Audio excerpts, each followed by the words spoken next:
Rain. A Brooklyn sidewalk at 5:40 in the morning. A 19-year-old kid crouches at the edge of a storm drain and picks up a black leather wallet that does not belong to him. He opens it under the awning of a closed flower shop. $14,000. He counts it twice. His hands are steady. His stomach is empty, has been empty since yesterday morning. 6 blocks behind him, under a bridge, his twin brother is coughing into his sleeve so quietly that nobody will hear it. Nobody has heard it in 6 nights. $14,000 buys a door that locks. He knows exactly what it buys. He stands there in the rain for a long time. Then his thumb finds something behind the driver's license. A slot most people would never check. A folded piece of notebook paper, worn soft at the crease, carried by someone for 2 years. He unfolds it, and everything changes. The rain started at 4:45 in the morning. Damon Carter knew this because he was already awake. He was always already awake. Sleep under the overpass at the south end of Brooklyn was less like sleeping and more like waiting for the night to finish with you. You closed your eyes. You lay still. You let your body do what it could with the hours. But some part of you stayed alert, the part that had learned, over 8 months, that the world did not hold still just because you needed it to. He lay on his back on the flattened cardboard, staring up at the concrete underside of the bridge, listening to the rain tick against the tarp above him. The tarp was one of the better things they had, found intact behind a construction site on Flatbush Avenue 6 months ago. Uzra had spotted it first, folded under a dumpster, untouched. They had carried it between them for 12 blocks without either of them commenting on how significant a dry tarp was. They had both known. Some things didn't need saying. Uzra was asleep 3 feet away, or something close to asleep. His chest rose and fell in the slow rhythm of a person who had learned to go somewhere else while his body stayed behind. He did that. Disappeared into himself when the world got too loud or too cold or too much. Damon had been watching his brother sleep since they were 3 years old. He knew every version of it. The twitchy sleep when Ezra was problem-solving, fingers moving slightly against the cardboard like he was typing in his dreams. The deep sleep when Ezra had gone somewhere unreachable. And this one, tonight. The shallow sleep that was not really sleep at all, but just the body doing its best version of rest. Ezra had been coughing. Not loud, never loud. He did it quietly, the way he did most things, pressed at his mouth into his sleeve, held it down, released it in small, controlled bursts when he thought Damon was asleep. Damon had heard every single one, 5 nights in a row, maybe 6. He had stopped counting, because counting made it a problem he had to solve, and right now it was a problem he had no tools to solve, and living with that required not counting. He did not bring it up, because bringing it up meant Ezra would say he was fine, and then they'd both have to perform believing that. And performing took energy. An energy, in the way of everything they needed most, was the one thing they could not afford to waste. At 5 o'clock, Damon sat up. He pulled on his sneakers, gray Nikes, hole near the left toe, found in a donation bin outside a church on Atlantic Avenue 4 months back. He laced them slowly, the way his mother had taught him. Take your time with the small things, she used to say. The big things will rush at you soon enough. He pulled on his jacket, checked the small zipper pocket out of habit. The notebook wasn't in there. That was Ezra's, always Ezra's. But his fingers checked anyway. A leftover from when they were children and Loretta used to slip folded dollar bills into their jacket pockets like small portable prayers. There were no dollar bills now. There was nothing in the pocket now. But his fingers checked. Uzra's hand appeared from beneath the flannel blanket. One brief thumbs up, then gone, not asleep. Never fully asleep. Damon almost said something, almost asked about the cough. Instead, he nodded at a person who couldn't see him nodding and walked out into the rain. The route to Bet's Corner was 6 blocks. Damon had walked it so many times his feet knew it without being told. Down under the overpass, up the concrete steps, across Tillery Street, past the parking garage that always smelled like motor oil and old cigarettes, past the bodega that kept its lights burning all night like a small, stubborn sun, and through the alley behind Magnolia Table, a French restaurant that charged $40 for a chicken dinner, and left its bread rolls in a bag near the dumpster on good mornings. This was not a good morning. The bag wasn't there. Damon kept walking, past the dry cleaner with the cracked front window, past the woman in the long coat, walking a small dog, wearing an actual knitted sweater. The dog looked at Damon with the calm authority of a creature that had never once considered the question of breakfast as anything other than a certainty. Damon did not make eye contact with the dog. He kept his head down, counted steps, thought about the dish order at Bennett's. Pots first, then sheet pans, then plates. Saved the mugs for last because the coffee residue needed soaking time. Pai had a system. When everything else was chaos, you built systems around the small things. Bet had shown him that, not in words but in the way she ran her kitchen, everything in its place, every movement with a purpose, nothing wasted. He was thinking about the pots. He was not thinking about anything important. And then he saw it, a wallet, black leather, sitting at the edge of the curb, half tucked against the metal grate of a storm drain, wet but not soaked, which meant it hadn't been there long. Damon stopped. He picked it up, heavy. Not the weight of its contents, the weight of something that mattered to someone. He stepped under the awning of a closed flower shop. Dark inside, lilies pressed against the glass, going gray at the edges. He opened the wallet and stopped breathing. Cash. A thick fold of $100 bills held together by a silver money clip. Clean. Pressed flat. Each bill against the next like they'd been laid down with intention. He counted them once, then counted them again. 140 bills, $14,000. 3 credit cards behind the cash, all black. The kind of black that wasn't a color but a statement. Embossed lettering. A name. Howard A. Aldrich. He had never heard that name before. A driver's license with the same name. A photograph of a man with silver hair, precise features, eyes that looked like they were used to being listened to. 60. Silver-haired. The kind of stillness in a photograph that belongs to a person who does not need to perform anything for anyone. Damon put the license back, and then, behind the license, on a small slot he almost didn't check, a folded piece of notebook paper, handwriting, young and quick, slanting to the right. He unfolded it. For the man who gave me everything. Oh, he read it twice. He stood there with $14,000 in his hands and a dead person hiding in front of him, because he knew immediately that whoever wrote this was gone. Not because the note said so, because of the way it was carried. Folded on the same crease too many times. Worn at the edges not from carelessness but from being touched. You only keep a note like that when the person who wrote it can't write you another one. He knew about that. He refolded the note carefully. Along the same crease, placed it back in the slot exactly as he'd found it. And then he stood under that awning and did the math. $14,000 looked like a door, not a metaphor. An actual door with a lock in an apartment where rain stayed outside and cold stayed outside. Nobody walked up to you at 3 in the morning and told you to move along. It looked like 6 months of rent in East Flatbush. First month, last month, security deposit. With enough left over that you weren't starting from zero the same day you moved in. It looked like a winter coat for Ezra. Hot their mother's old parka, the faded red one with the broken zipper that they still took turns wearing. Damon on odd nights, Ezra on even ones because it was the warmest thing they owned and it still smelled faintly of cocoa butter and laundry detergent and something underneath that neither of them had a word for, but both recognized immediately. A new coat with a zipper that worked. It looked like grocery, a phone plan, bus passes, maybe a semester at community college. Both of them, together. Everything they needed right here, in 2 hands. He stood there for a long time. The rain tapped the awning. The lilies went grayer against the glass. And then, without the moment feeling like a decision, though it was one, though it was perhaps the most significant one he would ever make, he closed the wallet, tucked it inside his jacket against his chest, and turned around. He walked back to the bridge. He did not go to Bet's that morning.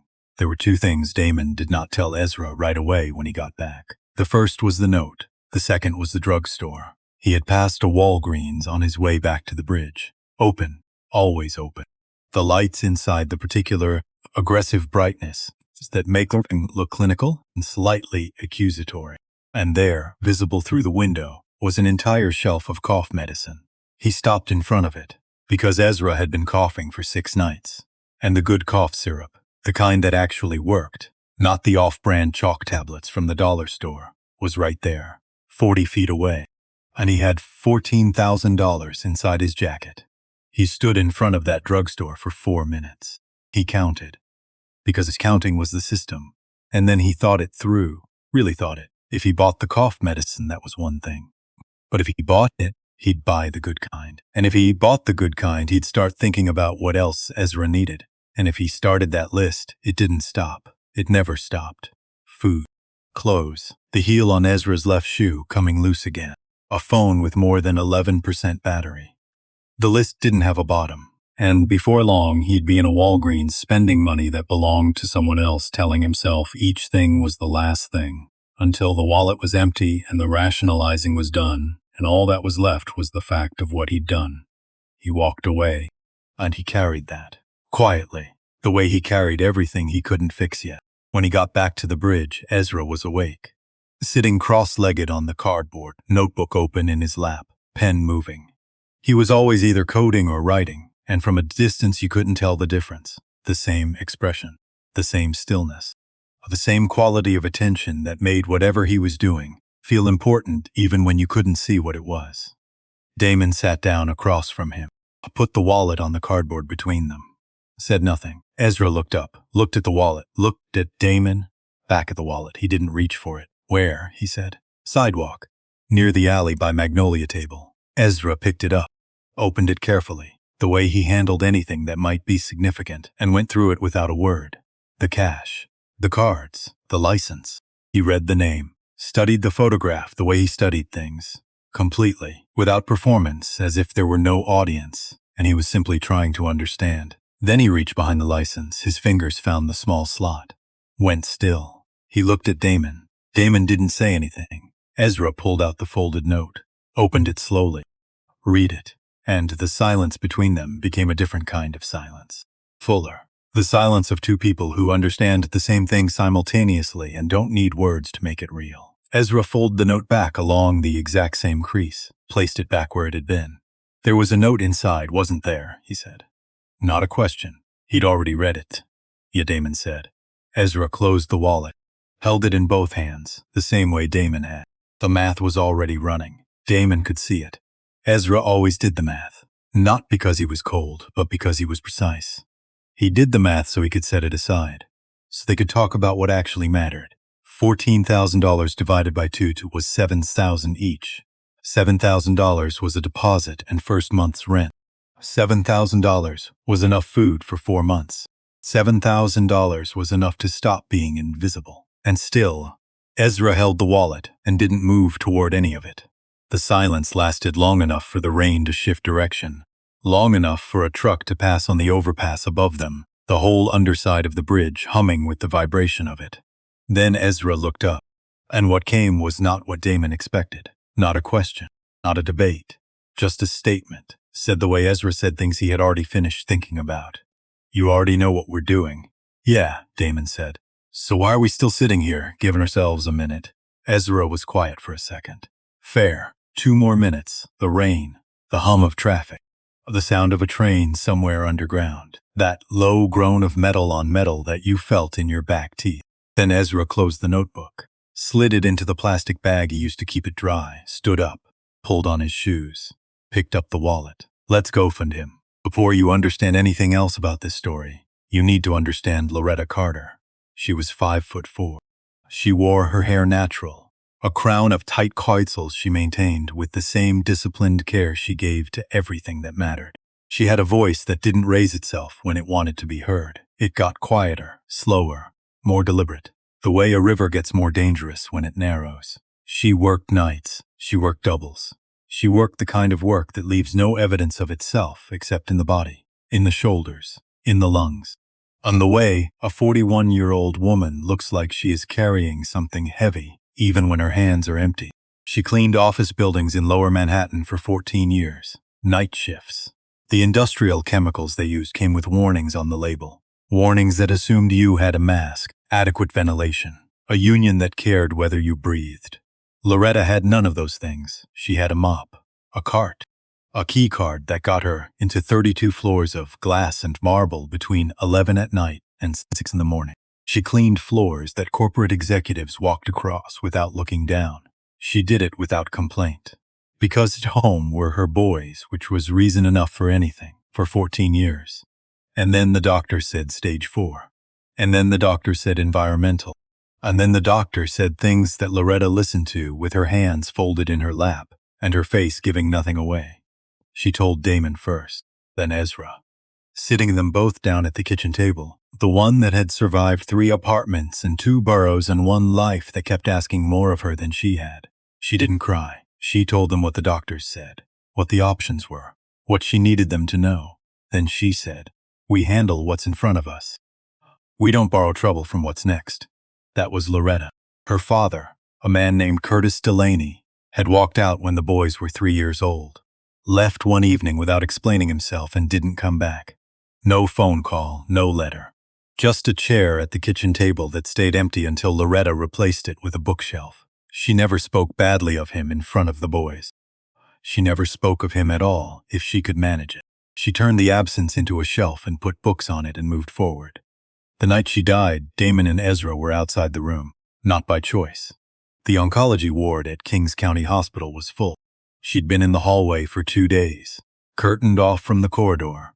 Not a room and not privacy, but something in between that the hospital offered, because it had nothing better. Visiting hours ended. The rules were the rules. There was a nurse at the desk, not unkind, exhausted in the way of someone working the 4th overnight in a row, who told them they had to go. They sat at the end of the hall on the floor. Didn't talk much. At 2:17 in the morning, the nurse came and found them. Damon said thank you. He did not know why. It was not the appropriate response to what she'd just told him, but it was what came out. Ezra didn't say anything. He sat on the floor for a moment longer. Then he stood, straightened his jacket. The way you find the shape of yourself again when the shape keeps threatening to come apart. "Come on," Damon said. "Where?" Damon had no answer. That was the first time in his life there was no answer to that question. Left the hospital. They walked. They sat on a bench in a park until the sky began to lighten. That was the first night. Then the city tried in the way cities try when they have too many people and not enough of everything. A social worker, a list of shelters, a housing application. Wait list position 412. Estimated time 14 months. A follow-up call scheduled for 6 weeks later. The follow-up call was never made. Every shelter door was the same door. Full. "We're sorry, try this number." This number also does not answer, so they built a system instead. 2 sleeping areas under the overpass. Cardboard layered and lined with newspaper. A tarp angled to catch the runoff from the bridge structure before it hit the ground. Water bottles along the far wall. A small wooden shelf. Plywood balanced on 2 cinder blocks that held exactly 2 things. A Ziploc bag of important documents that could not be replaced. And a framed photograph of Loretta Carter in a red coat, standing outside somewhere cold, laughing at something off to the left of the frame. She was always laughing at something you couldn't see. That was very much Loretta. Ezra Carter had discovered coding the way certain people discover a language they were always meant to speak. 3 years ago, 16 years old, a computer lab at their high school, a class called Introduction to Programming, that Ezra had taken because it fit the schedule. The teacher wrote a single line of Python on the board on the first day. Ezra looked at it, and something happened that didn't announce itself. Something quiet and internal and permanent. He went home and coded for 4 hours, came back the next day and did 6. Within 2 months he had taught himself Python, then JavaScript, then HTML and CSS, then enough React to build things that actually function. I built them in the corner of their apartment, on a second-hand laptop with a cracked screen, between doing homework and helping with dinner and sitting with their mother on the nights that were hard. When the laptop died, and laptops always die eventually, usually at the worst possible time, he moved to the library. Brooklyn Public Library on Flatbush Avenue. Same computer every day, second row, right side. The one with the mouse that required a specific angle to work, a 15-degree tilt to the left and a light touch on the right button. He learned its angles. He learned everything it took to make the thing work, and then he used it. He built 2 applications that lived on a free hosting platform. The first was a map, updated daily, showing every location in Brooklyn, distributing free meals to anyone who showed up. Which shelter, which church, which community center, what time, what to bring. Color-coded by distance. He'd built it because he and Damon needed it. He made it public because other people did too. The second was a budgeting tool for people living below the federal poverty line. Not the kind that told you to stop buying coffee. The kind that understood you were starting from nothing. That asked, what do you have, what do you owe, What keeps you alive this week, and what is the one next thing you could do to make next week slightly less hard? Clean interface, accessible on any phone with a browser, no account required. Data stored. He built that one because he and Damon needed it. He made that one public, too. A few dozen people used it. The comments were kind in the way of comments left by people who don't know how to say that something moved them. He kept improving both applications anyway. Not for the audience, which was small. Because building was the only place where everything else dropped away, and there was just the problem in front of him, and the work of solving it. Nathaniel Cross had noticed him in the second week. Nathaniel was 51, had been a reference librarian at the Brooklyn Public Library for 22 years, and had developed over that time a particular quality of watchfulness. Not surveillance, attention. The ability to observe without interrupting, to see what a person was doing before deciding whether or how to respond to it. He watched Ezra for 2 months. Not intrusively, from across the room in the way of a person who tends a space and pays attention to the people in it. Ezra arrived at 9 when the doors opened, went directly to the same computer, sat down, did not browse, did not wander, did not pause, just worked, with the focus of someone who understood that the hours were finite and every one of them mattered. In the 3rd month, Nathaniel began leaving books on the table before Ezra arrived. No note, no explanation. Just a book on React architecture one morning, a guide to accessible UX design the next. Once, a biography of a programmer who had built something significant from nothing. Ezra used all of them. He never thanked Nathaniel directly. He was not a person who thanked directly when there was another way. But one morning he'd left a printed copy of his map application on the computer. When he departed, 17 pages of code, with handwritten annotations in the margins, left where Nathaniel would find it. Nathaniel had read all 17 pages. He hadn't understood all of it, but he understood enough to recognize what he was looking at.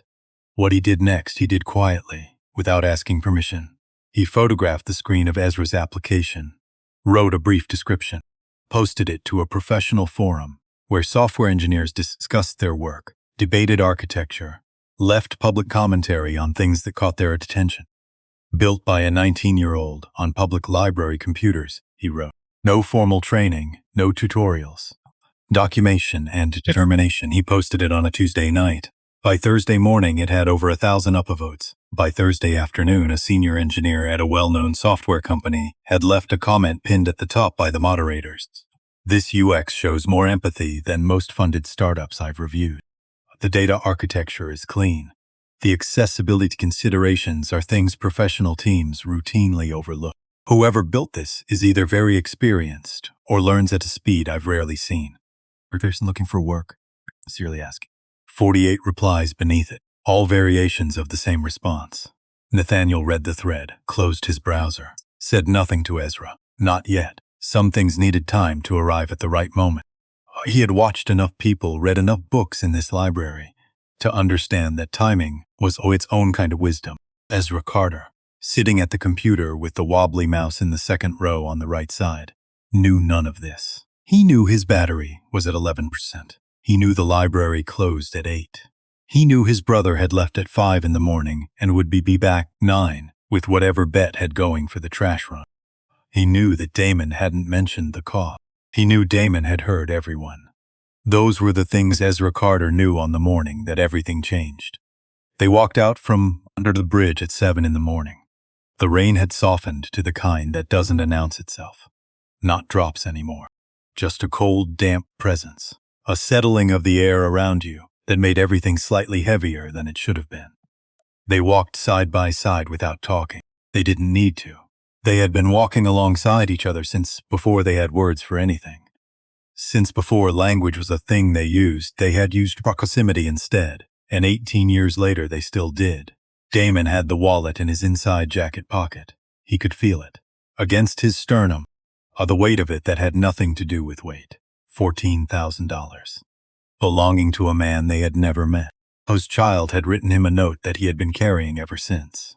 Ezra's hands were in his jacket pockets, his chin slightly down as his face in the particular stillness took on when he was whacking something through.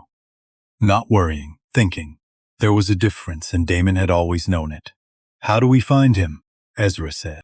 License had an address, Aldrich Capital on Lexington, 47th floor. I looked it up. When? While you were sleeping. A pause. While I was sleeping, Ezra repeated, the tone of someone who knows exactly what that means and has decided not to make a point of it. The 47th floor, Damon said. That's a long walk. Yeah. They kept walking, a few more steps. Damon. Yeah. We're doing the right thing. Not a question. Not a request for confirmation. A statement said aloud the way you say a thing when you want to hand it to someone else. When you want it held by more than one pair of hands so it's less likely to slip. Yeah, Damon said. We are. They walked the rest of the way in silence. Two 19-year-old young men. Walking through Brooklyn in November rain. Carrying $14,000 that did not belong to them. Heading toward a man they had never met. To give back something he did not yet know was on its way. No one stopped them. No one noticed them. No one on that sidewalk on that particular Tuesday morning would have looked at them and imagined they were doing anything other than what they appeared to be doing. Two young men walking, going somewhere, like everyone else. Except they were also doing something else. They were choosing. Without audience. Without the kind of witness that makes a choice feel safe. Without any guarantee that the man on the 47th floor would be someone worth choosing for. They were choosing to be exactly who their mother had raised them to be, even when it cost, even when they could feel the cost with every step, even knowing that no one would ever know what it cost except them. The rain kept falling. Brooklyn moved around them the way it always did, without pausing, without asking, without accommodating itself to any individual person's circumstances. And somewhere on the 47th floor of a glass tower on Lexington Avenue, a silver-haired man named Howard Aldrich stood at his office window with a cold cup of coffee, looking at a city he owned significant pieces of, carrying a grief that had been with him so long he had stopped noticing it was there. He didn't know what was coming toward him. He didn't know that the last thing Owen had ever given him, the wallet, the note, the leather worn soft at the corners, was on its way back, carried by two sets of hands that had nothing, and held anyway with everything they had. Bant Dung. Yoko la toida 5 sections Jamoy Part. Part 2 Vavit có 6 sections, vi phạm quy tắc. Section 6 và Section 7, cùng bối cảnh căn hộ Columbia nên có thể gộp lại thành một section duy nhất. Dưới đây là Part 2 viết lại đúng cấu trúc. Tối đa file sections, tối thiểu 1,000 từ, không cắt bớt cảnh, không cắt bớt nội dung. The lobby of Aldrich Capital was designed to make you feel small. Not aggressively, not with signage or visible mechanism you could point to and name. I didn't need those things. It had white marble floors, polished to a mirror shine that reflected the chandelier above, and the waterfall feature along the back wall, and the people moving through in good shoes. It had a reception desk the size of a compact car behind, which sat men in dark suits whose job description included, among other things, knowing at a glance who was supposed to be there. It had lighting calibrated to illuminate certain things, and leave other things in a quality of selective shadow that was not darkness so much as a reminder of where the emphasis was intended to fall. It had been built to communicate a single message to anyone who walked through the revolving door.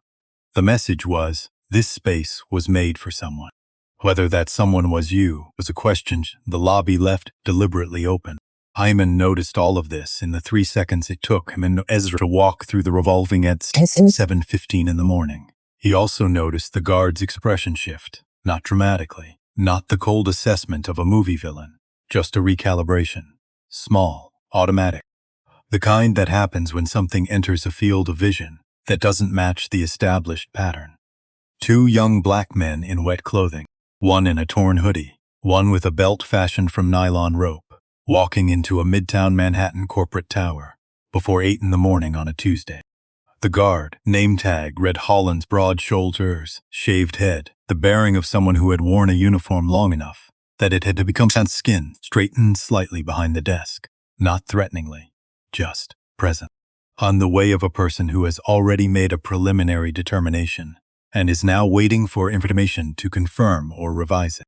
Damon walked to the desk first, because that was how it worked between them, not because Ezra couldn't handle himself. Ezra could hold his own in any room, had proven that in every situation the last 8 months had produced, but because Damon had a particular quality that was useful in moments like this one. I could stand in front of a person who had already decided something about him and make them pause. Not through charm, not through performance, through a steadiness that was more disarming than either. "We're here to see Mr. Aldrich," Damon said. "Howard Aldrich, do you have an appointment?" "No, then I can't." That was when Ezra stepped forward, placed the wallet on the desk between them, set it down quietly, without ceremony. "The way you set down evidence, when the evidence speaks more clearly than anything you could say about it." Hollins looked at it, looked at them, back at the wallet. "We found his wallet," Ezra said. Simple, direct, with no interest in being impressive about it, just the fact offered plainly to a person who needed it. Something shifted in the room, not visible, not something you could identify if someone asked you to point to it, but present. The way a temperature change is present, before you consciously register that the air is different. Hollins picked up the phone. They waited. 4 minutes, Damon counted. The lobby moved around them the way lobbies in buildings like this always moved, with purpose and direction, with the specific momentum of people who knew exactly where they were going and had never seriously considered whether they belonged there. A woman in a gray blazer came off an elevator, crossed the lobby, and walked past Ezra without looking at him. She navigated around the space he occupied, the way you navigate around a piece of furniture someone has left in an inconvenient location. Not with hostility, with the specific indifference of someone who has processed that he is there and concluded that this does not require any further response. Ezra watched her go. His face didn't change, but his jaw tightened by a degree Damon recognized. The specific small tightening of someone who has received something and decided in real time not to give it the satisfaction of a visible reaction, not denial. A choice. The same choice Lorette had modeled for them their whole lives, without ever naming it out loud.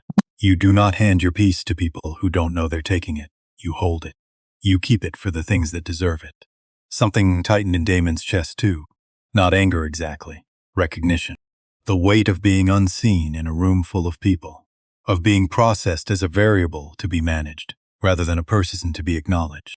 They were both used to it. Had been used to it long before the bridge, in school hallways and grocery stores and every space that had its own unwritten requirements for belonging. Being used to something did not make it stop landing. It landed every time.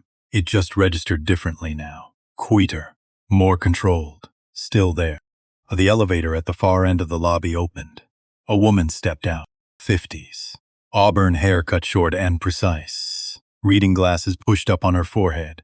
She moved with the purposefulness of someone who had been solving other people's problems for a very long time, and had stopped finding the work remarkable because it had simply become the shafadap of her days. She walked directly to them. A performance of searching and then finding. She had known where they were from the moment the elevator doors opened. "I'm Vera," she said, shook Damon's hand, Ezra's. Equal. The handshake of someone who is simply being professional, which is its own form of respect. "You found Mr. Aldrich's wallet?" Damon handed it to her. She opened it efficiently. Not counting, checking, the cash, the cards, the license. Her fingers moved through each section, with the fluency of someone who had seen this wallet 1,000 times. At meetings, at lunch, at the coffee cart on the corner of 47th Street where Howard Aldrich still paid in cash because old habits don't update themselves just because the world has moved on. Then her thumb found the small slot behind the license, stopped, felt the edge of the folded paper. Something in her face went very still, not cold, the opposite of cold. The stillness that happens when something matters more than you had braced yourself for. She looked up at Damon. He met her eyes without looking away. She didn't ask any more questions. "Come with me," she said. Pressed the elevator button. Held the door, 62 floors. Damon watched the numbers climb on the display. He had never been in an elevator this fast. Felt less like going up and more like the ground falling away beneath you. The city receding, the street-level world becoming something else, something smaller and more distant with every floor that passed. Ezra stood beside him, hands clasped behind his back, the posture he defaulted to when he was nervous and had decided not to show it. A holdover from childhood, from school assemblies and doctors' offices and every situation that required holding very still and hoping the moment would be over before it demanded more than you had. Damon moved his arm so their shoulders were almost touching. Not quite, almost, which was and had always been enough. The doors opened onto the top floor. Thick carpet, soft lighting. The faint smell of fresh coffee and the quality of quiet that comes not from absence of sound but from very good insulation. The city outside made irrelevant by architecture and money. Farah walked them to the corner office at the end of the hall. Knocked once, opened the door. Howard Aldrich was on the phone, standing behind his desk, one hand in his jacket pocket, the other holding a coffee cup that had gone cold an hour ago. The office was large without being performative about it. A wall of windows behind him showed all of Manhattan spread out in the flat gray light of a November morning. Not the street-level version, compressed between buildings, looking up at what you couldn't reach. The elevated version, rooftops and cranes and bridges, and the silver thread of the East River catching what little early light there was. Everything visible, everything at once. He looked up when the door opened, saw Vera, saw the two young men behind her, then saw the wallet in her hand. He put the phone down without saying goodbye. Vera set the wallet on the desk. These two gentlemen found it in Brooklyn this morning and brought it here. Cash, cards, everything still inside. Howard did not reach for it immediately. Then he picked it up slowly, the way you pick up something you had quietly given up on seeing again. He opened it. His thumb went first to the fold of bills, still there, still held by the silver clip, undisturbed. Then the cards, then the license. And then his hand moved to the small slot behind the license, and his fingers found what they were looking for. Unfolded the note, read it, refolded it along the same crease it had lived on 2 years, slid it back. 10 seconds. In those 10 seconds, Howard Aldrich's face did something Damon watched without being able to name precisely. A series of small internal movements. A man receiving something he had feared was permanently gone. Not the money, not the cards, the note. The folded piece of notebook paper with Owen's handwriting on it, still in its slot, still saying the same thing it had always said. Howard looked at Damon, really looked. Not the way Hollins had looked at them downstairs, not the rapid assessment, the categorizing, the filing away. This was slower, the look of someone revising their understanding of a moment in real time. Sit down, he said, quieter than Vera had expected. She had worked for this man for 15 years. And knew his voices the way you know the rooms of a house you've lived in long enough that you no longer need to turn on lights. The boardroom voice, the negotiating voice, the voice he used with people he had not yet decided about. This was none of those. This was simply him, without the surface that usually sat between himself and whatever he was actually feeling they sat. Damon on the left, Ezra on the right, Howard across from them. I set the wallet on the desk between all three of them, like it was an artifact belonging to the conversation as much as to any one person. $14,000, he said. You counted it? Yes, sir. And the cards? You saw the way they were? Yes, sir. You could have used them. The cash alone, you could have walked with it. No one would have found you. No one would have known. Damon didn't blink. We would have known. Howard looked at him for a long time. Then, at Ezra. The silence stretched and did its work. Vera stood near the door and kept very still. Keep it, Howard asked. The question sat between them. Ezra looked at his brother. Damon looked at the wallet on the desk between them. Because it's not ours, Damon said. Simple, final, the way certain things are true without requiring defense. His mother's voice in the construction of the sentence, her absolute unargued certainty in the sound of it. Howard opened his desk drawer, pulled out an envelope, slid it across the desk. There's $1,000 in there. A thank you. Please take. Damon looked at the envelope, then at Ezra, then back at Howard. Thank you, sir. I'm not offering charity. I know what it is, Damon said, respectful, clear, not sharp. We didn't come here for a reward. The room held that for a moment. And then something happened to Howard Aldrich's face. Not collapse, not dramatics. Something smaller and more significant than either. A hairline shift in something that had been held in one position for a long time. Like a locked door responding when someone finally touches the right place. Not turning the handle, just the recognition that it's there. Where do you live, he asked. He was looking at Damon. Damon looked at Ezra, half a second of the communication that required nothing spoken between them. Ezra answered, under a bridge in Brooklyn. Howard's hand, resting on the desk beside the wallet, closed slowly into a fist, not in anger. The way of someone who has received something physical and is trying to hold it steady. Vera recognized that fist, had seen it once before. In a hospital waiting room 2 years ago when a doctor came in and said 3 sentences that permanently rearranged the shape of Howard Aldrich's life. Howard said, without looking away from Damon and Ezra. Yes, clear my afternoon. Already done, she said. She stepped out, closed the door behind her, stood in the hallway for a moment that she could not have explained to anyone, but that felt necessary, because she had watched this man carry loss the way certain people carry a serious injury, compensating so completely that the compensation becomes invisible until you know to look for it. She had kept Owen's photograph on her desk because she believed someone should be looking at it. She had watched Howard walk past it every single morning. Stop, stand there for a moment without speaking, then adjust his tie and go into his office and close the door. She had watched him keep moving for 2 years, because moving was the only alternative he'd allowed himself. And now 2 young men from Brooklyn had walked through the lobby and placed a wallet on a desk, and she had felt the folded paper still in its slot, and she knew, without needing to be told, the way you know things after 15 years of paying close attention to one person, that something had shifted. She walked down the hall. She had an afternoon to clear. Howard Aldrich did not tell Damon and Ezra what he was doing next. He shook their hands, thanked them again, asked Vera to arrange a car to take them wherever they needed to go. They asked to be dropped at the Brooklyn Public Library on Flatbush Avenue. The driver said later that they didn't speak the entire ride. That afternoon, Howard made one phone call. Ray Tilden, private investigator, discreet, methodical. The young professional who moved through other people's lives gathering information without leaving evidence of his passage, and who had the good judgment never to offer opinions about what he found. 2 names, Howard said. Damon Carter, Ezra Carter.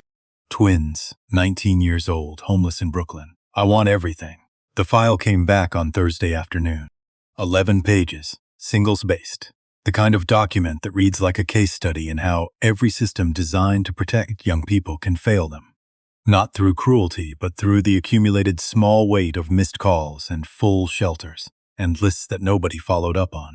Howard read it alone in his office. Vera had gone home. The cleaning crew had come and gone. The building had the specific nighttime silence of a space designed for 100 people, currently holding one.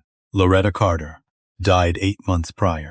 Stage 4 lung cancer, diagnosed late because she had no regular physicians and had delayed seeking care because she could not afford to miss shifts at the office buildings she cleaned at night. Treated at Kings County Hospital under emergency Medicaid.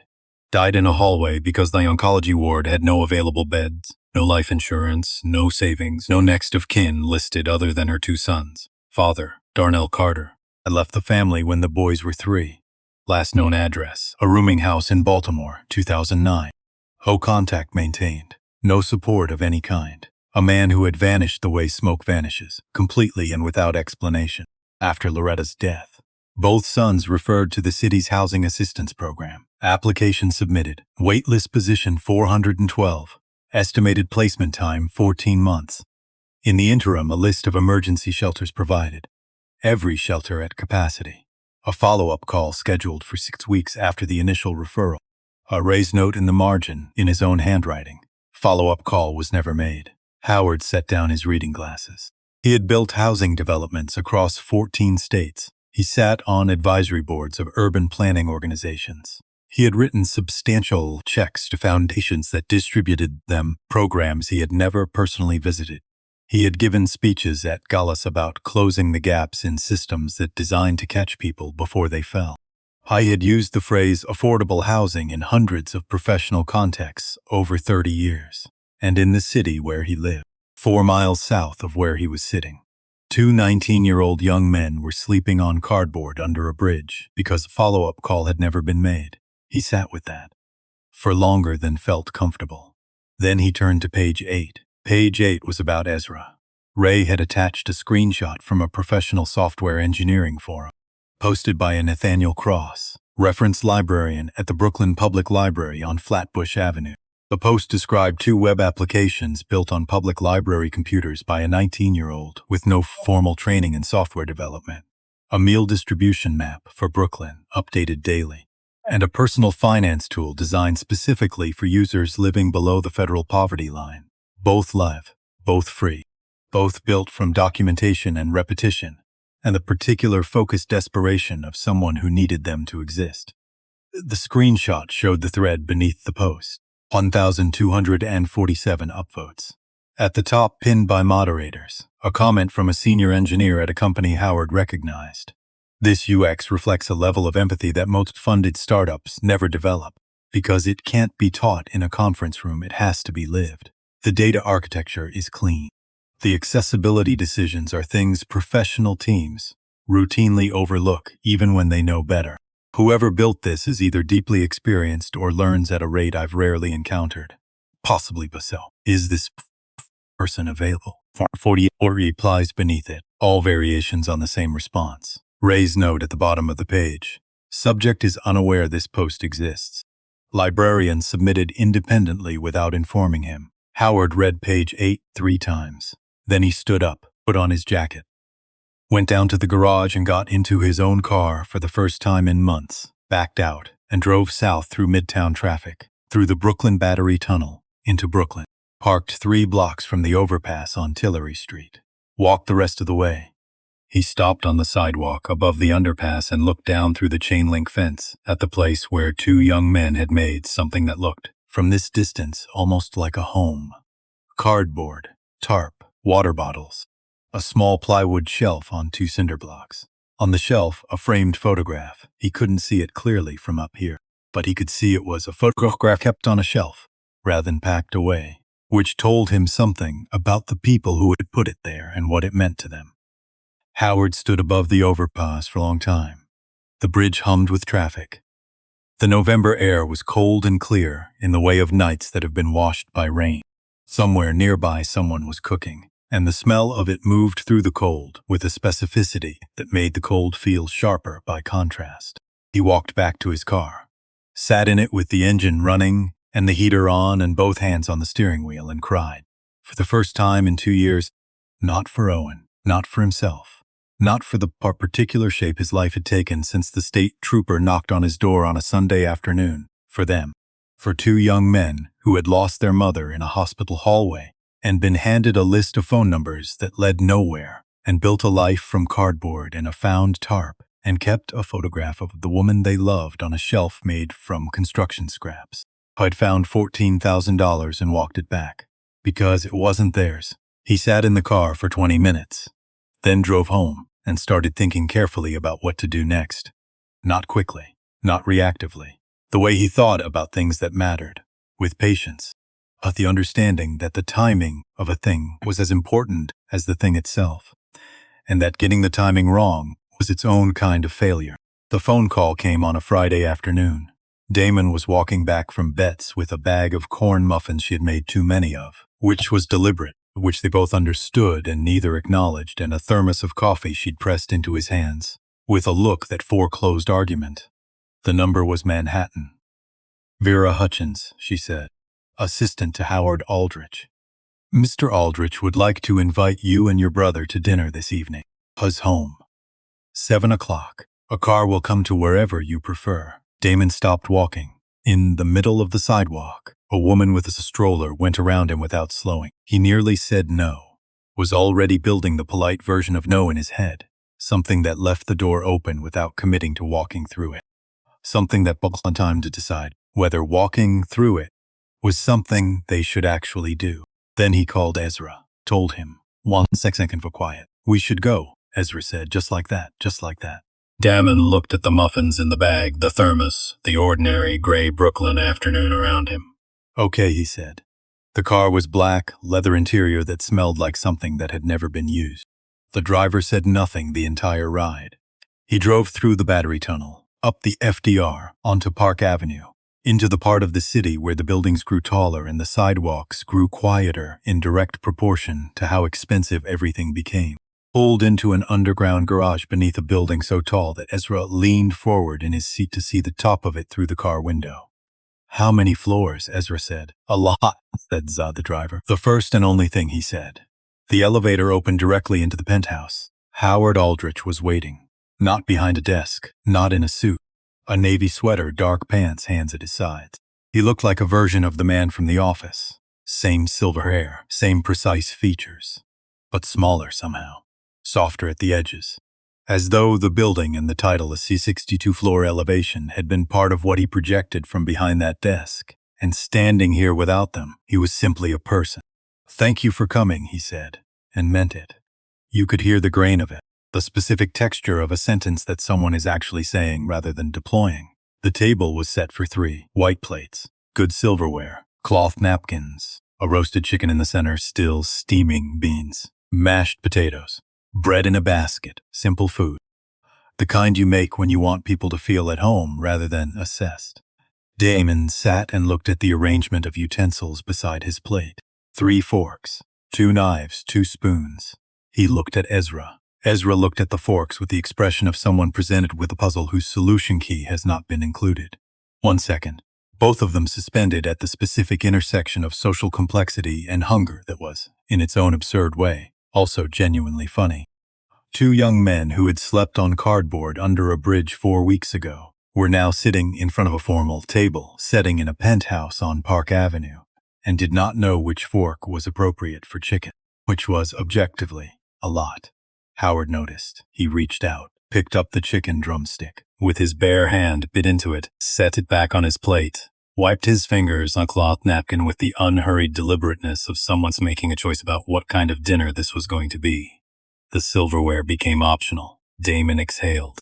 Ezra's mouth moved the fraction of a millimeter it moved when something struck him as genuinely funny, and he had decided not to fully commit to the expression. They ate. Howard asked about the library, about bets, about what they were studying. I asked questions, and then listened to the answers with the quality of attention that is different from the polite performance of listening. A kind where you ask a follow-up question about something specific from the previous answer. The kind that tells the person you actually heard them. After dinner, Howard set down his coffee cup. "I'm going to be direct with you," he said. "Please," Damon said. "I had someone look into your situation. I know about your mother. I know about the shelters. I know about the bridge." He looked at both of them before continuing. "I'm not telling you that to embarrass you. I'm telling you because I want you to understand that what I'm about to offer isn't coming from pity. It's not charity with better packaging." He rested his elbows on the table. The posture of someone saying something they have thought about carefully for days and are now saying simply, without ornamentation. An apartment. 2 bedrooms, midtown, covered for the first year. Tuition at any college program you choose. Full ride, all fees, books, everything. And internships at Aldrich Capital. Paid positions, actual work. Not keeping a seat warm. Silence. Damon shook his head. "We can't accept that." "Why not?" "Because that's charity, and we don't." "I know you don't," Howard said, not cutting him off, meeting him, "which is exactly why I want to tell you something first." He set his cup down. "My son's name was Owen. He was 21 when he died.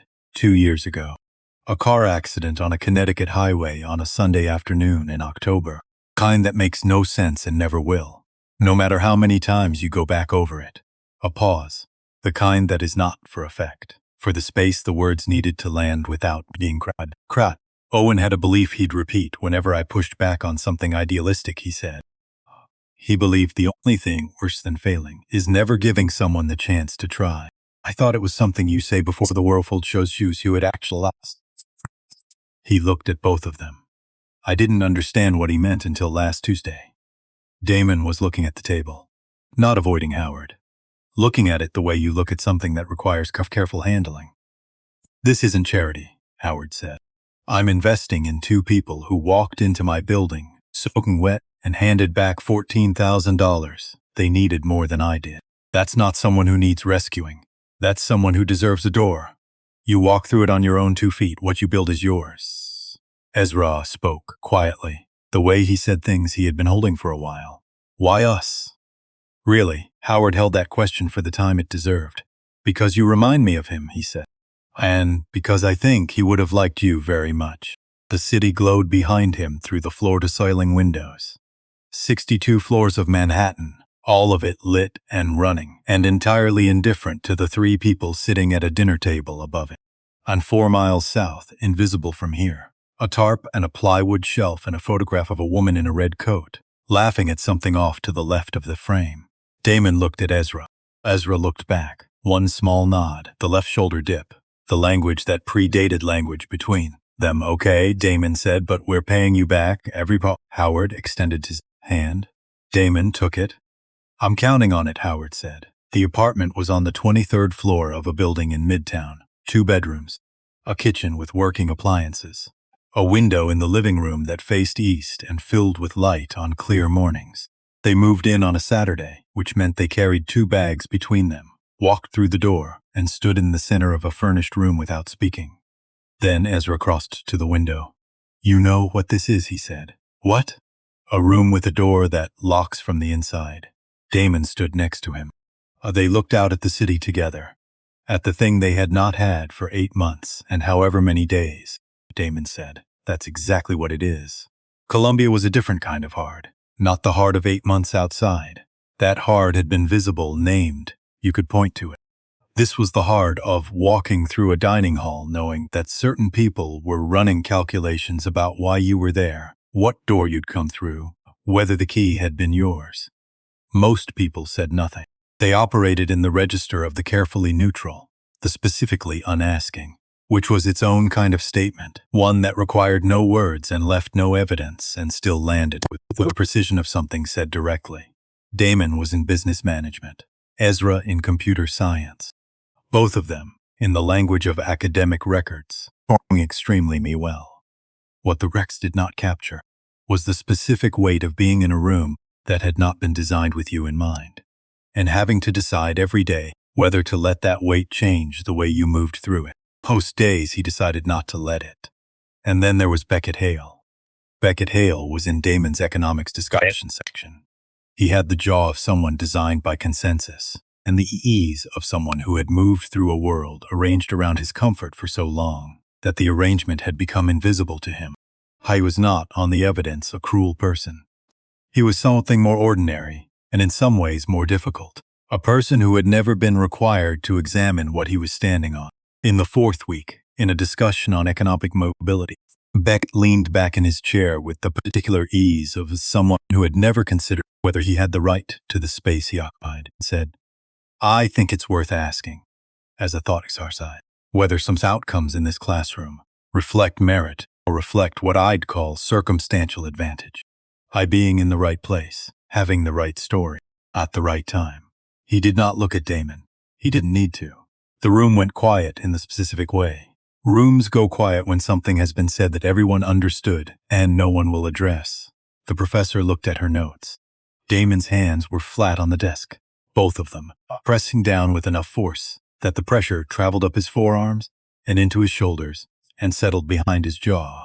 He looked at the window, at the gray November sky. He held it together for the rest of the class. That night, Damon moved around his bedroom with quiet efficiency, pulled his duffel from the closet, folded his clothes the way Loretta had shown him, flat, edges aligned, nothing wasted, stacked them in the bag, zipped it, set it by the door, sat on the edge of the bed, and looked at the city.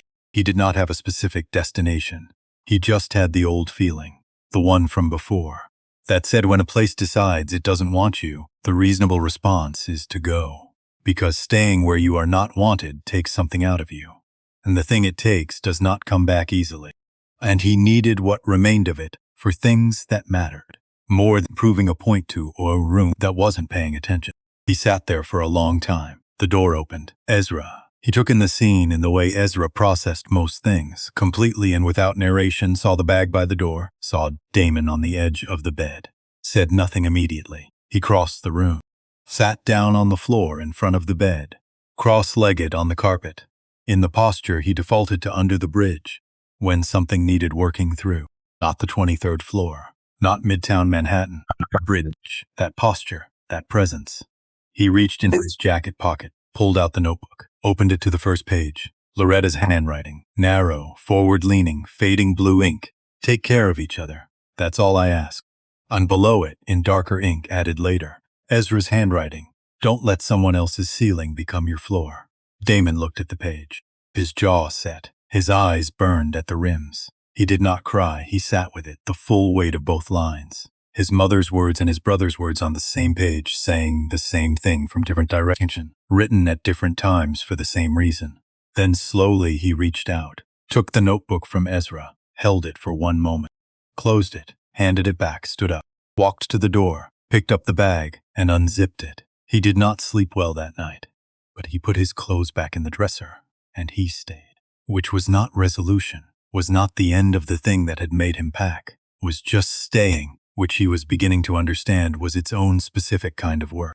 Not the hardest work they had ever done. The bridge had been harder in ways that were nameable, but the work of remaining in a room where someone had questioned your right to be there, and doing what you came to do, and not letting it small, that was work of a different order. The kind that required something he was still learning how to preserve. 3 days later, Vera called Howard. She told him about the bag. Plainly, without softening, because that was what she was there for. Not to protect him from information, but to give it to him accurately. Howard stood at his office window for a time after she stopped talking. That evening he drove himself to the apartment. Stopped at the dlay on the corner, the one with the handwritten menu and the owner, who knew his order, and bought 2 roast beef michwinches on sourdough. Knocked on the door at 9:43 without calling ahead. Damon opened it, looked at Howard, then at the bag from the deli. Vera told you. Yes, I'm fine. You packed a bag. I unpacked it. I know. Howard walked into the kitchen, unwrapped the sandwiches, set them on the counter. Ezra appeared in the doorway, looked at Howard, looked at the sandwiches, made no comment of any kind, and returned to his laptop in the other room. Howard sat across from Damon at the kitchen counter. After Owen died, he said, I sat in my penthouse for 9 days without leaving, didn't eat properly, didn't sleep in any real sense, stopped answering calls. Vera used her spare key on day 10. He looked at Damon, not past him, at him. Running feels like the right move when a room decides you don't belong in it. It isn't. It's the move that costs you the most, because it confirms something that isn't true. Someone was looking at the sandwich, not eating it. The people who talk, Howard said. Classrooms, in hallways, wherever, they don't know you. They haven't walked $14,000 back across Brooklyn because it wasn't theirs. What they say costs them nothing, which is precisely what it's worth. He picked up his own sandwich. Are not my project. You are not a cause I've adopted. You are not Owen. He said it, plainly without drama. The way he things he had thought through completely. You are Damon, and that is sufficient. Just that, as it stands, is enough. The kitchen held that. From the other room, the steady sound of Ezra's keyboard. A person building something on a quiet weeknight evening, because building was the only work that gave back in equal measure to what it asked. Damon reached out and pulled the sandwich toward him, and they sat together at the kitchen counter, eating, not talking much. The city continuing outside the window the way it always did, without pausing, without accommodating itself to the needs of any individual person passing through it. Without asking. But inside the kitchen, something smaller than the city, and more durable than most of what the city contained. Something that had started in a lobby 6 weeks earlier, when 2 wet young men set a wallet on a desk and said, we found this, and had been growing since in the particular way of things that don't announce themselves, quietly, in the direction of something that would take time to name, but was already real, already there, already, without either of them having chosen a word for it yet, beginning to resemble the shape of a family.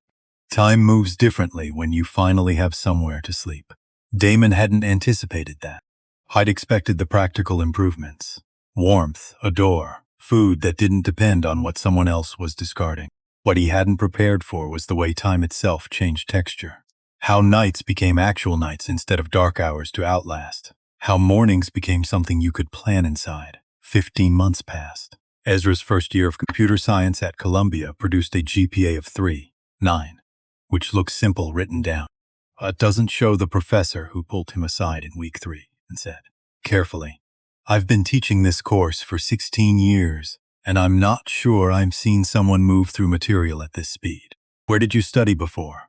Ezra said, the Brooklyn Public Library. Second row right side. The computer with the wobbly mouse. The professor blinked, then said, well, keep going. The budgeting application, built on library computers during 8 months under the bridge, caught the attention of someone Aldrich Capital's technology division. The director brought it to Howard, who walked down one floor to where Ezra was working.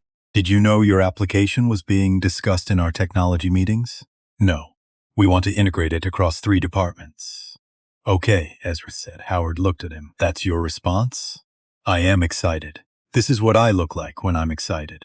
Howard made a sound that was not quite a laugh, but what a laugh sounds like when it has been out of practice for 2 years. Oh, fix whatever needs fixing, he said.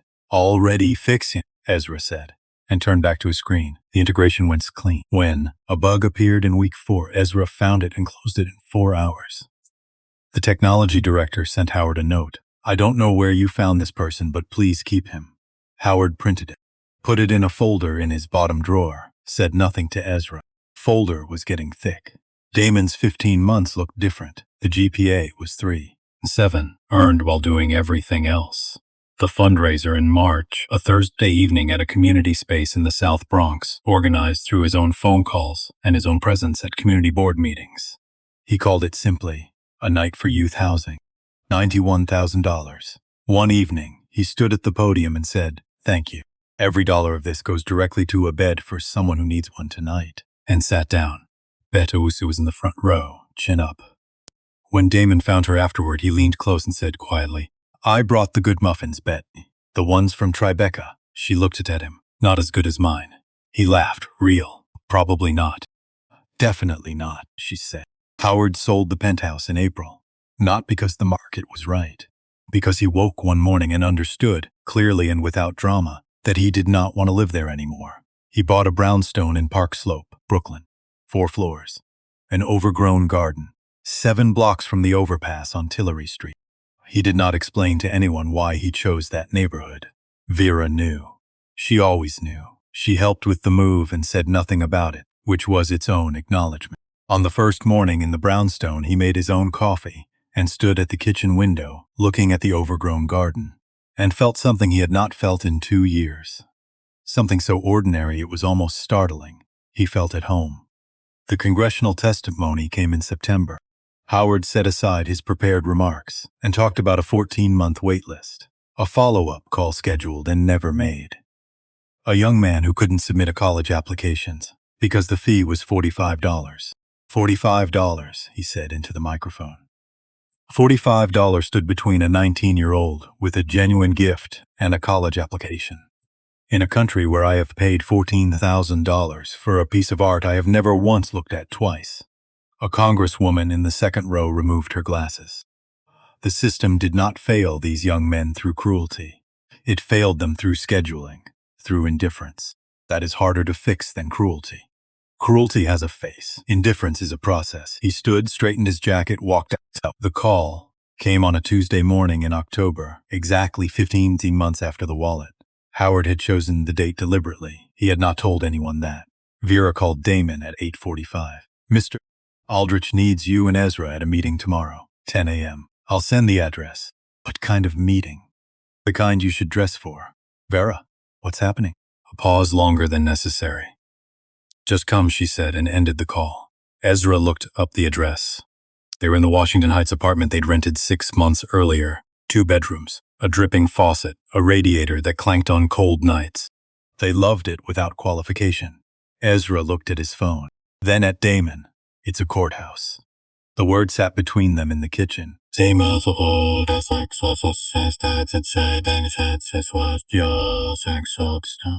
we do something? I don't know. Are we in some kind of I don't? No. Ezra set his phone down. We find out tomorrow. Damon went to bed, did not sleep. They wore their best. Damon, the navy suit, the first he'd bought with his own money 6 weeks into Aldrich Capital. Ezra, dark gray blazer, the notebook in his inside breast pocket. He touched it through the fabric in the elevator. Once, like checking for something essential. The room was small, oak-paneled, an American flag in the corner. Wooden chairs that had held many significant moments without becoming remarkable for any of them. Vera in the second row, a deep green dress, eyes red with the effort of not crying. Beto Wusu in the third row, good coat, chin up. Nathaniel Cross at the end of the row, the occasion suit worn again, and one more person. A woman sitting quietly at the far end of the second row, watching them come in with an expression of recognition. Ayman had seen her before once, at 2:17 in the morning, in a hospital corridor on the 4th floor of Kings County. The nurse who had come to find them. He stopped walking for one step, because her being here meant Howard had sought her out specifically. Had brought her into this room as part of something constructed carefully over months. which meant this had been built deliberately. In silence, Howard stood at the front, charcoal suit, tie the color of deep water, hands clasped. He looked, there was no more precise word, nervous. Howard Aldrich, who had faced boardrooms and congressional hearings in the worst moment of his life without letting anyone see what it cost him. Nervous. Judge Miriam Okafor entered, silver locks, reading glasses on a chain, the bearing of someone who understood that the weight of a moment is honored by being fully present in it. She opened her folder. Case 2026-D07813. In the matter of the petition for adult adoption filed by Howard James Aldrich. The air left Damon's lungs, not a gasp, just gone. Beside him, Ezra went completely still. Howard stepped forward, looked at the judge, then turned and looked directly at them. What crossed his face was something Damon would spend a long time trying to name. Something present underneath every dinner and sandwich, and late evening, underneath all of it, waiting. It came forward now, Howard said. His voice was level, but underneath it something moved. I would like to formally adopt Damon and Ezra Carter as my son. 7 words. Not an investment, not a door, not a project or a replacement for grief. A family chosen deliberately by a man who had spent 2 years learning that what he had lost could not be recovered, and that what remained of his life required a decision. This was what he had decided. 7 months of preparation done silence, background checks, home assessments. Letters from Vera, Bet, Nathaniel, and the nurse at the end of the second row, who had written 3 pages about 2 young men she had met at 2:17 in the morning. Judge Okafor reviewed the file, then looked up. Mr. Carter, she said, looking at Ezra. Do you consent to this adoption? Ezra opened his mouth. Nothing came. He pressed his lips together. His chin moved. Then a sound escaped. Not a word, and not quite a sob. Something from a place sealed for a year and 8 months since he stood up from a hospital floor and straightened his jacket and walked out into the night. The first time he had cried in front of other people since the night Loretta died. Vera pressed a tissue to her eye once. Bet looked briefly at the ceiling. Nathaniel sat with his eyes closed. The nurse had both hands pressed together in her lap. Yes, Ezra said. The word came out worn, as though it had traveled a long way. Yes, Your Honor. Mr. Carter. The judge looked at Damon. Do you consent? Damon stood up. Not a decision, his body simply stood. The way it responds when something requires your full height, everything you have.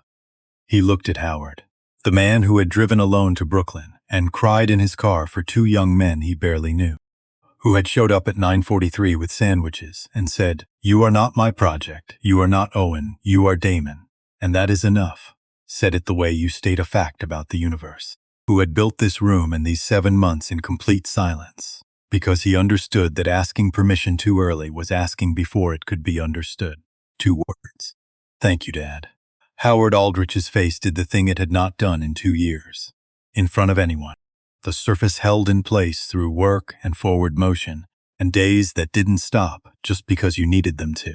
It came undone, not violently. The way a dam gives when pressure exceeds what the structure was built to hold. Quietly first, then completely. He crossed the room in 3 steps. His arms went around Damon. Damon held on, with the grip of someone handed something they had stopped believing they would ever have again.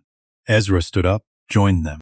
3 men in the middle of a small oak-paneled room, holding each other with the grip of people who understand that some things, once found, you do not let go of. Judge Okafor waited. Then lifted Damon and Ezra Aldrich Carter. Granted. Official. Permanent. The gavel came down, bent. Betsa started before anyone else. Both hands. Full. Not looking around to check if it was appropriate.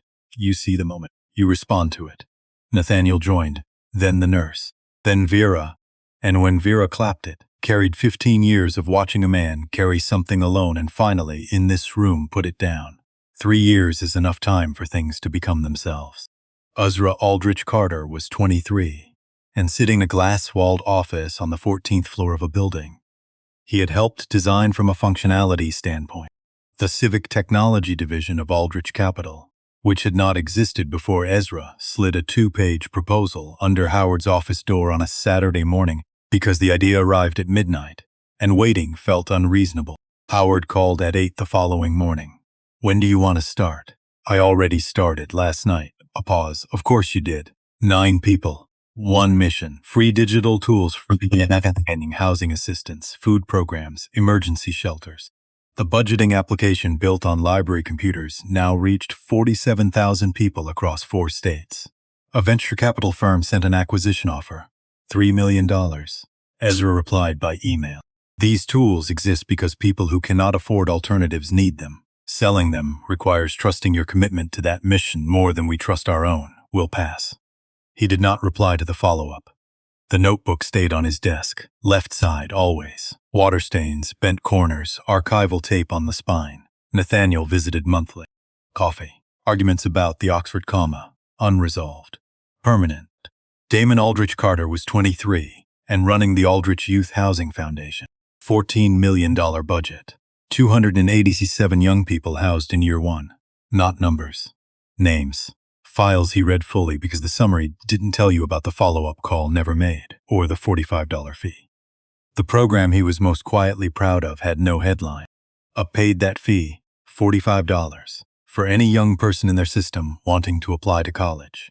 Year 1, 1,400 applications submitted that would otherwise not have been. He knew that number by heart. Every Friday morning he went to Bet's kitchen, didn't wash dishes, but rolled up his sleeves and helped with prep. Not announced, just there. One Friday he brought Tribeca muffins, blue box tissue paper. Bet took one. Not as good as mine, he agreed, brought them the next Friday. Same verdict, same agreement. That was the ritual. That was enough. Howard Aldrich was 65 and had become, against his own expectations, a person who gardened, not skillfully. Petra, who addressed him exclusively as you with the pruning shears, had established early that several things he'd been removing were not weeds. 3 nonprofit boards now. Housing policy, foster care reform. The organization focused on follow-up calls never made and fees that closed doors. I showed up to every committee meeting, every long call where progress was measured in increments invisible for years. Because that was the work, not the speech, the showing up.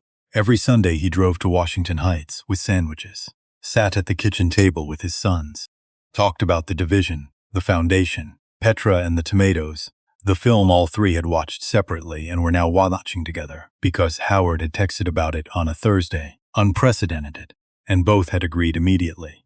Sometimes Ezra brought the notebook out, not to explain, just to have a present. Howard had learned that this was Ezra's way of including you with words, with proximity. Howard learned to ask one specific question. What's this part doing? Error handling. What happens if it fails? It doesn't. Everything. His screen. Yeah. Okay. Fair. And they would sit in the kitchen with the faucet doing outside percussion and a small percussion and something between them that had started as a dinner and a handshake and had grown over 3 years of Sunday afternoons into something with no better word than the obvious one. Family. Not the kind you are born into, the kind you choose. Deliberately, imperfectly, over time, with attention to the small things because the small things are what the large things are made of. In the home office of the Park Slope brownstone, Howard kept a small shelf. On it, in a plain glass case, Owen Aldrich wallet. Black leather, worn at the corners. The silver money clip, empty. The note still in its slot, folded on the crease that had held it for 5 years. For the man who gave me everything. Oh, beside the case, a silver frame. 3 men at a kitchen table. Howard in the middle, Damon on his left, Ezra on his right, all 3 looking left of the camera at something outside the frame. All 3 mid-law, the genuine kind that forgets the camera exists. On the wall above in small, clean letters. Sometimes the thing you lose is the map to the thing you were always meant to find. And below, in Loretta Carter's handwriting, scanned from a water-stained notebook, take care of each other. That's all I ask. On a Tuesday morning in October, Damon stood on the sidewalk outside the foundation offices.